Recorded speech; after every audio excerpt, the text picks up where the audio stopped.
relationship with it, I will have to disclose mine also. Well, Dean and I were together in the study tour in Canada in 2005. He was the one who recruited me as part of the faculty of Ateneo. And they miss you, Your Honor. And how's that? They miss you there, Your Honor. Oh, yeah. And introduced me to the bar review program of the Ateneo. Then we were also together many times in the academic council in the Philippine Judicial Academy, and also in the preparation of the bench books for judges, I think. Yeah. And because he said that one of his first priorities is to increase the salary of justices, I was thinking I will still ask him questions because I know his qualifications. No? But there are some questions in the Twitter, Dean.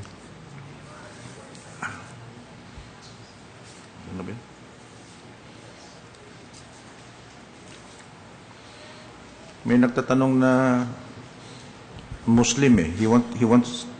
His question is this: may I be pleased that questions be propounded to the CJ aspirants concerning their thoughts or perspectives for the development of Sharia, both as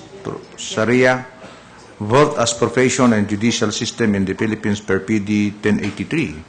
Can you answer this question? Yes, Your Honor. In the Philippine Judicial Academy, there is a particular department headed by retired justices, Muslim justices, who actually take care of the Sharia program. In fact, and they're part of the academic council. And in fact, much of the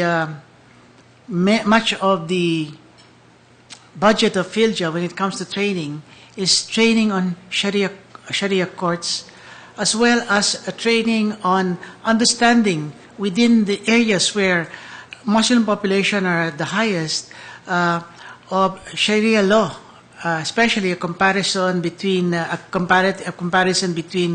civil law, personal law, and the Muslim code, and therefore, yes, there is such an important consideration given both in the Supreme Court through the PhilJA of being able to make sure that Sharia develops and the Sharia court system develops. And perhaps that's one of the things because the common complaint is that some of these are unfilled up in the South, Your Honor.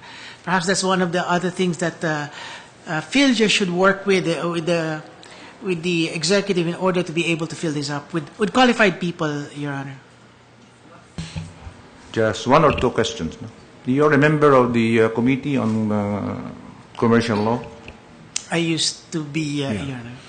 I used to be, and I think even in the Rehabilitation Yes, in Committee, the Subcommittee for Commercial Courts, Your Honor.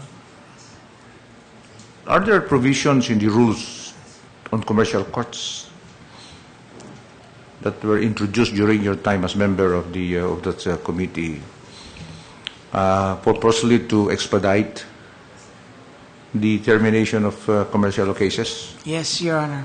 Will you please enlighten us, Dean? Yes. The interim rules, when they were first promulgated by what they call the SC Corporate Committee, tried to put in place what we call experimental but yet revolutionary matters. For example, making sure that there are certain, not only that there are prohibited pleadings, making sure that there is no need for oral arguments, that evidence can be presented by an affidavit, making sure that they're time-bound, making sure that judges, when they do not render decisions within the time mandated by law, that the petition is deemed to have been denied, and judges are made subject to administrative penalties. When those came to us, we said, we did write about this and how a great experiment this is, that because it's commercial law issues, usually it's just about business, it's about monetary inclusion, that it is possible to be quick about it. When I became a member of the subcommittee, among the other things that we did was to be able to revise the interim rules to become the regular rules by incorporating therein not only the rehabilitation aspect, but including insolvency provisions, because the insolvency law is a law that has become in disuse. And therefore, what we did was to look at the pending bills, the bill that has almost matured in Congress. It was called then the Corporate Rehabilitation and Insolvency Act, CREA.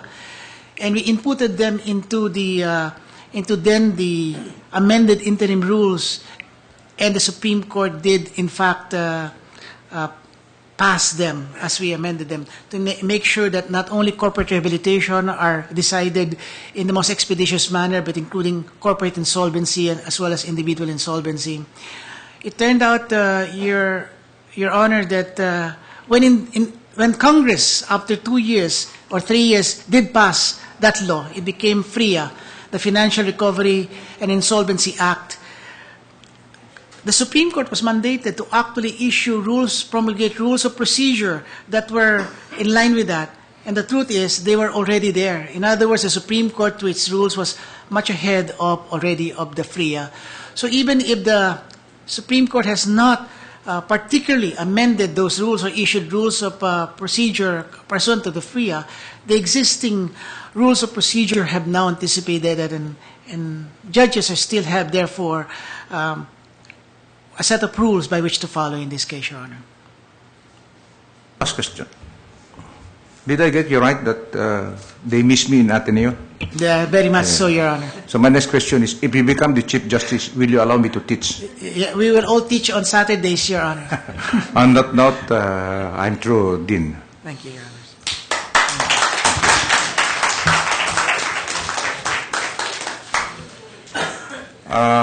Tomorrow is our last day. We will have 2 in the morning and 2 in the afternoon. So